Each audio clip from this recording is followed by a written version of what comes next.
It's time to start another show. As y'all see, we've been getting a lot of pushback by these other countries, but not only the other countries, even some individuals in our states. And I have great news.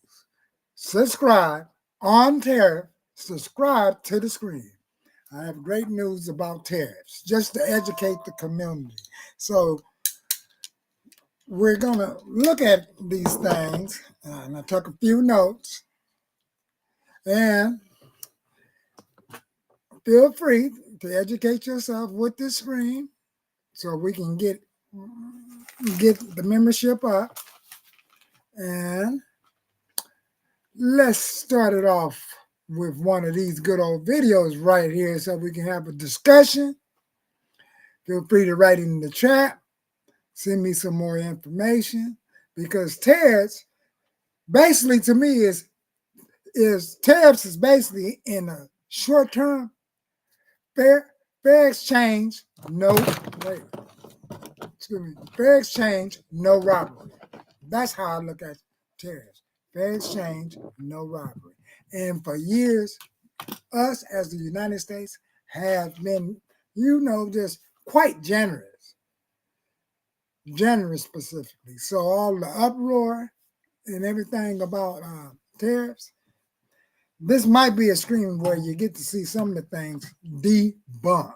So to make a long story short, I have 3 videos. Man, I got some good ones. And this is basically how it goes. Let me see if I can remember what I'm doing. Bam. Do like this. Like that one. I go over here. And what does tariffs mean? So I'm going to give you the fair exchange, no robbery thing. And let's start it off. Fair use with both entertainment, fair use. And boy, y'all finna get some news on this. Ready? There's all these arguments over tariffs. Mark Cuban, no, it's the worst thing. You should never do it. Trump, my favorite word in the dictionary is tariffs. Everybody's talking about trade deficits, trade surplus. How the hell does this thing work out? I'm going to explain to you tariffs in a way that you can explain to anybody moving forward. You ready? Let's just say I am an accountant and I need referrals. I want you to give me clients because I need to grow my business. Let's say you sell auto insurance and we meet each other. We're friends. We're networking at a local Chamber of Commerce event. We say, hey man, you give me one referral, I'll give you a referral. You want to kind of share some clients together? Let's do it. No problem. So all of a sudden, a month later, I've given you 5 referrals. You've given me 0. I have a referral deficit of -5. You have a referral surplus of +5. Trade deficit, trade surplus. You get the idea? Now, think about it if a year later, 5 years later, you and I are giving referrals to each other. I sit down and I look at the numbers and I said, wait a minute, Johnny, I've given you 1,100 more referrals than you've given to me. Do I look like a dummy to you? Why do I keep giving you referrals and you give me nothing in return? You're like, I take care of your clients when you send them my way. What's wrong with that? I show them, like, I want to make some commission. I'm not making any money on this deal. It doesn't matter. I'm taking care of your clients. That's exactly the relationship between U.S. and China. So you may be saying, Pat, why 1,100 referrals? So we haven't been getting the fair exchange, but we've really been selling a lot of their goods. And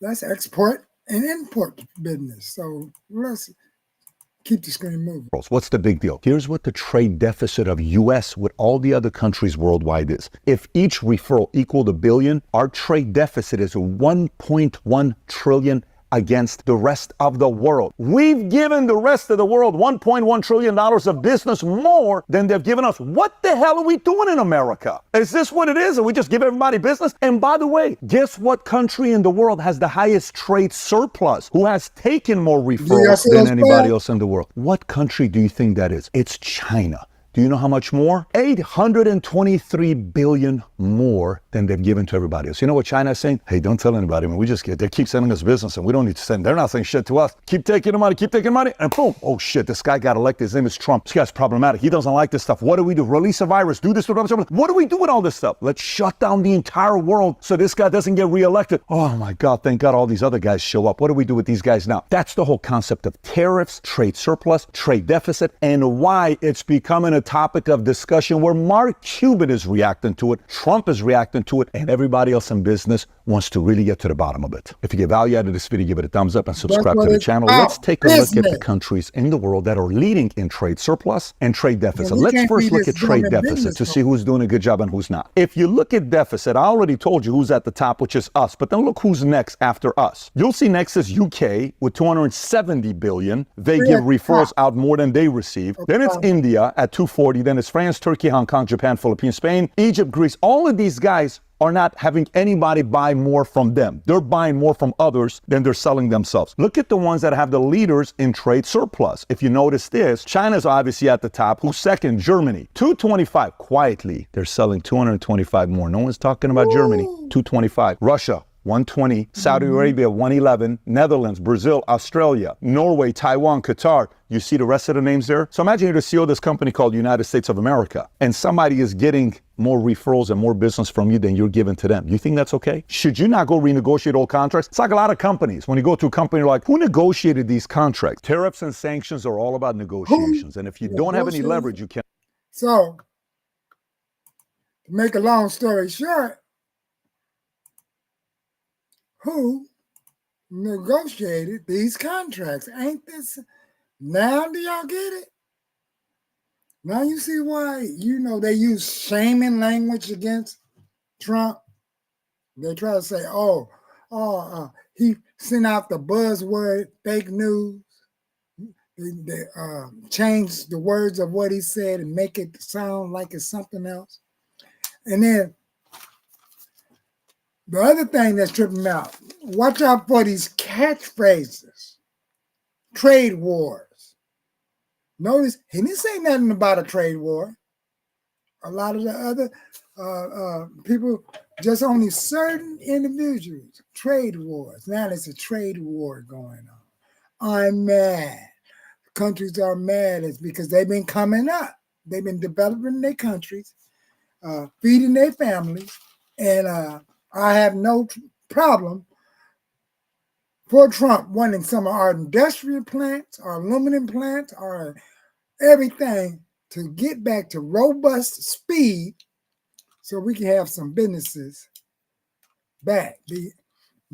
And check out the rest of the screen. This screen is like... Cannot negotiate. If you got any questions you want to ask me on negotiations, we created the app Manek so you can have access to someone like me and ask me any question you want. That is the only place where I get back to people 100% of the time in audio recording. Download the app, ask me any questions you may have, and we'll go from there. So I have a list of every single one of the deals that we've ever negotiated and who was the president when we negotiated them, because he gets up there and says, who the hell negotiated all this stuff? Either these guys were dumb, he calls them stupid, or they got paid or something happened to them. Why would you negotiate all these deals that hurts America and hurts everybody else? Good question to be asking, no? However, I'm going to throw you a curveball. You may say, Pat, where are you going with this? This guy who wrote this book called Wealth of Nations, his name is Adam Smith, one of the greatest economists of all time, was not a fan of tariffs. So why would you put tariffs? Best part is free trade. Let everybody compete, because back in the days, tariffs are not a new thing. They've been around for a long time. Tariffs were used during the Roman Empire, a form of taxes on imported goods that were using during that time. And then later on in 16th, 18th century, that we used as mercantilism, which was tariffs being used as a prominent role in global economy during that era. European powers like Britain, France, Spain imposed tariffs and trade restrictions to protect their domestic economies and accumulate wealth. Meaning, hey, you're not buying from us? Tariffs.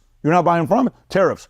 Wait a minute. That's what Trump wants. What's wrong if I'm not buying from you? I'm selling you all this stuff. I know, but I want my businesses in my country to be selling stuff to you. So guess what? If I buy from you $1 billion, you buy from me $1 billion. But that's not how it works. It's how it should work. Why can't we do that? Germany, $220 billion. We buy you Mercedes, BMW, all this stuff. Yes. How about you buy some cars of Ford? How about you buy some cars of Chevrolet? How about you buy some cars that we have here? No. We're okay with our cars. Why are we buying your cars? I'm sorry. Why are we sending all this business to you? Buy some other products from us to match the $220 billion.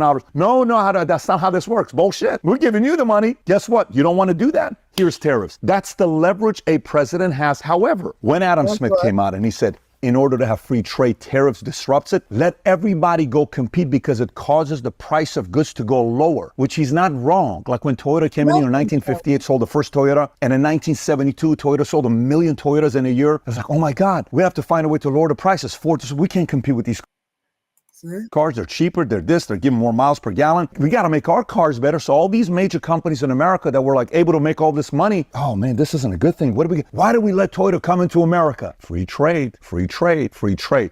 However, even Adam Smith says on 2 occasions we should use tariffs. Do you know what Adam Smith were the 2 occasions to use tariffs? Here's what he said. 1, defense of domestic industries essential to national security. And 2, counteracting tariffs imposed by other nations, creating a level playing field, which means what? You put tariffs on us, we put it on you. So why is this important? Because, hey, some of that is happening right now with China. Look what America did. So me, if I'm a president, if you're a president, shouldn't you use this as a way to find out defense against domestic industries essential to national security? China hurt us during COVID, did they not? Should we just sit around and keep letting them have a $823 billion national surplus? You know, when it comes down to trade surplus, when it comes down to all the money they're making, and we're at 1.1 trillion. By the way, as a president, as anybody in business, you have to know what areas you have leverage in when you're negotiating.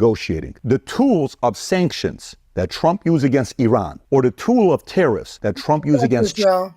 Let me go up here. Some people that take care of their wives and their kids to 140,000 America will work in this with us and bring those jobs back to America. Are you willing to do that? Then let's talk. If not, we don't. By the way, steel industry. In the 40s and 50s, we were the ones running the world. Steel industry. Employees left and right work in the steel industry. 700,000 people in America were working in the steel industry in the 50s. You know what that number is today? It's number 140. How the hell do we go from 700,000 people that take care of their wives and their kids to 140,000? You may say, I don't work in the steel industry. Who gives a shit? Go to Pittsburgh and see what they're doing. Hence, Pittsburgh Steelers. Whatever industry you're in, if it directly impacted you, would you not be upset about it? Imagine how upset they are. By the way, if I ask you right now, of the top 15 steel industry companies in the world, how many companies of ours are in the top 15? What would you say? 5? Would you say 10? 8? Where do you think we're ranked? You think one of our steel companies is in the top 3? We're probably number 1, right? Take a look at this list. Here's as of 2022, top 15 crude steel producers worldwide. Number 1, guess where it's at? China. Number 2, Luxembourg. Number 3, China. Number 4, Japan. Number 5, China. Number 6, China. Number 7, South Korea. Number 8, China. Number 9, China. Number 10, India. Number 11, China. Number 12, China. Number 13, China. Number 14, Japan. Number 15, India. And guess who's number 16? US. We used to rule the world in steel. What happened? Oh, we gave the business out because it was cheaper. And we went from 700,000 hard-working Americans supporting their wives and their kids to 140,000. Go explain that to 560,000 people that were working in that industry, and now those jobs are in China. You know how many of the companies out of top 15 are China? Let's count. 1, 2, 3, 4, 5, 6, 7, 8, 9 out of 15. Are you competitive? Do you like to lose? I don't like to lose. Are you an American? Do you want your country? So, feel free to check out the rest of that video there. See, so I had to bring that to y'all because like that blew me away because I remember those steel manufacturing jobs and right over here on see I'm out here in Los Angeles, Firestone, we had the General Motor plant, Detroit, all them plants went overseas and to other countries, and a lot of the families did not go.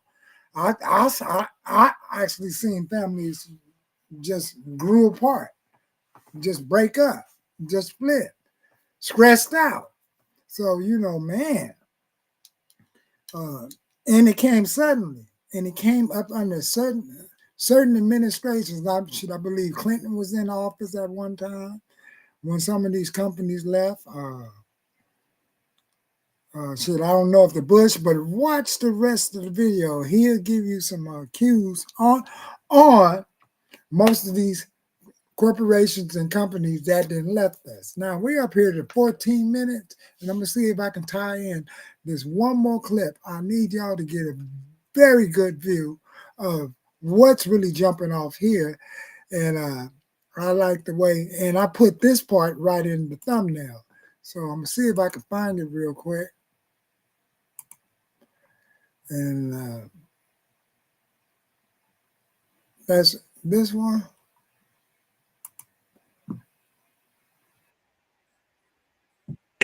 American.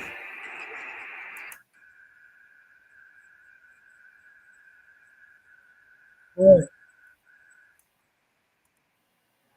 Ready? Here we go.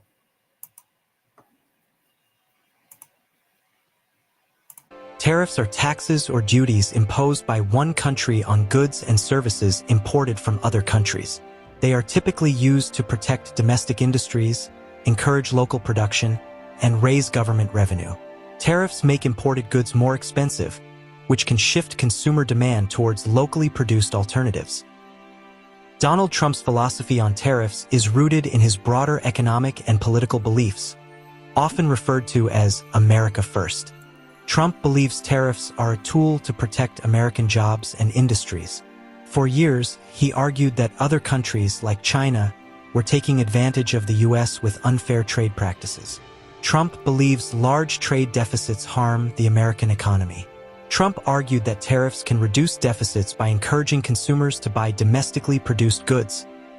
Tariffs would make imports more expensive, encouraging domestic production and reducing reliance on foreign goods. Today, U.S. trade deficit is surging all-time high, and Trump believes that the wealth of Americans are going outside to America in terms of trade deficit. As of 2023, the United States had a trade deficit of about 773 billion US dollars. So that's China, all Mexico, about Germany, and Japan are top 4 countries that are contributing in U.S. trade deficit. U.S. So they are the ones like they're selling a lot of products right in our country. See, so just to take it back, and this is what reduce trade deficit. United States first, protect industrials that's outside of the United States and bring them back to protect our jobs. So, I don't see nothing wrong with that. We've been saying that right in the streets and right in the hood for the longest. But recently, we shall not allow ourselves to be manipulated by the naysayers, the news, the politicians, because they know what we've been saying right in the hood, right in the neighborhood, right in the valley. A whole lot of people have been saying stuff about all kind of jobs and corporations leaving. See, we used to have Sears and Roebuck, Kmart's. Could these be some of the themes of why some of these companies couldn't keep up? Because when it's spent another way, then they said, well, they couldn't keep up with, Amazon or something. I don't necessarily think it was that. I think literally it has something to do with the outsourcing of jobs, corporation companies, clothing companies, and stock in like merchandising. So somewhere along the line, we didn't. It got to a place where Sears wasn't no more in competition with like Zody's, Montgomery, and these other stores. Now, recently we didn't have the 99-cent store closed down, and now they say some of that may come back, but it looked like Dollar Tree took over a few of those 99-cent stores. Then we got to look at one of the oldest stores in town, Pick and Save, aka Big Lots. They're in trouble. Now think about what you see when you go to a bigger, like you see furniture in there. So a company either here or elsewhere. I don't know where that type of furniture and stuff they had in their store was made or bought, but if it wasn't produced, if it's produced here, then we have a better leeway in competing among ourselves and lowering the prices. So, man, this is the tariffs. We really shouldn't be spooked out about it, because the main part that we really like about it is this that's right on this grid: protect jobs, protect industrials, and reduce the trade deficit. So with that, I'm gonna see if I can get in here and get this other one up. And I know it's at the 20 something mark. And where is I'm at now? Fair use. So feel free to go and check out Vote and Value Entertainment and the World Lens. But now this is the part. It's time for y'all to look at some proof that this is working. That this just may be working, and they don't want to broadcast this. Is y'all ready for this? They do not want to broadcast this. Finally, we have some good news on the economy and really the number one issue for many Americans, the cost of living. So we just learned that consumer prices in February increased by 2.8% year over year, 0.2% month over month. Both of these figures were a step in the right direction, and both were better than expected. So this is definitely very encouraging to see, because it's going to, I think, relieve some fears that inflation was perhaps re-accelerating, because this actually breaks a streak of 4 straight months where I think you can see it on the chart all the way to the right, where the inflation rate was going in the wrong direction, right? It was going higher and higher. Finally, we're seeing it dip. You hear that, folks? Despite all of the doomsaying coming from the Democrats, after just 52 days in office, President Trump has already completely turned around Joe Biden's never-ending inflation. Boom! But you know what? President Trump's economic success so far goes beyond just inflation. Take a look at some of these numbers.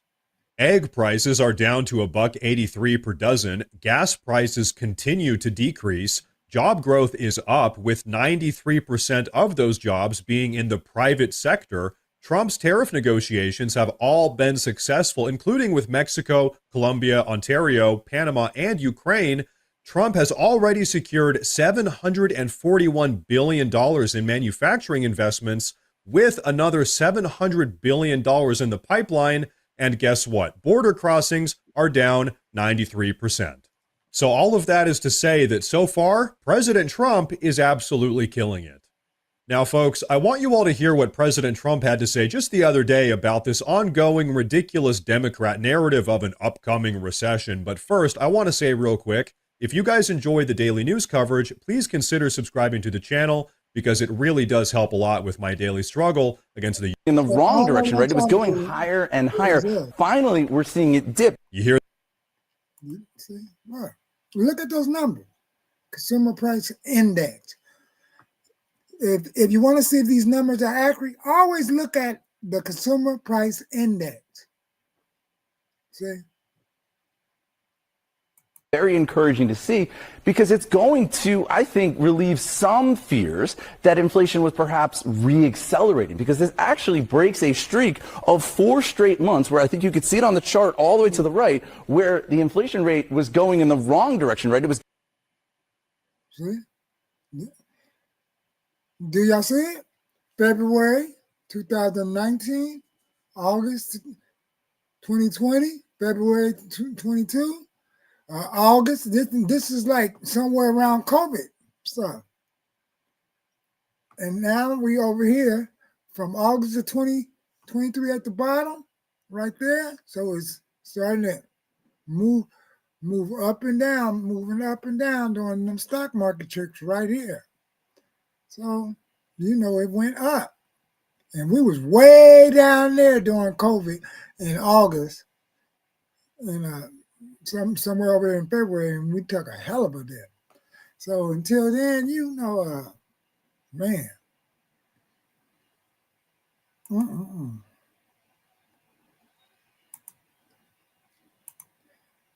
So that's pretty much the good news I wanted to bring y'all. This is a 25-minute screen. I hope man. So look at some of the other videos. Mind you, so it seemed like it's some kind of coup or something going on and trade wars. Listen to the catchphrases. See, it's not like it's a war. He already said it in his election for running for president that he wanted to do this because tariffs. To me, the nickname for tariffs is straight up business. It's business. Fair exchange, no robbery. And lately, we just have not been getting that fair exchange. A fair exchange. So, in other words, we literally spoiled other countries. But not only this, the Doge team saw right in their findings of some of the stuff that we didn't pay, that we didn't even know we was paying taxes on, found that not only it wasn't no fair exchange and no robbery, but we've been having our taxes increase over the year because we sending jobs out, making money, selling products and opening up businesses in other countries. See, that's what a lot of people is not talking about too. So a lot of our people, we don't know who they are, is selling things overseas. We got Kentucky Fried Chicken, McDonald's. That's not like the industrialized stuff, but a lot of people that travel see certain United States corporations in other countries. See, and when that's jumping off, there's a lot of people buying our products when we do that over there, and is they being made the way we want to make them? So put your comment down there in the chat. And I'd like to say thank y'all for showing up. And I know I should have did it a little quicker, but fair use. And I see y'all in the next video. Until then.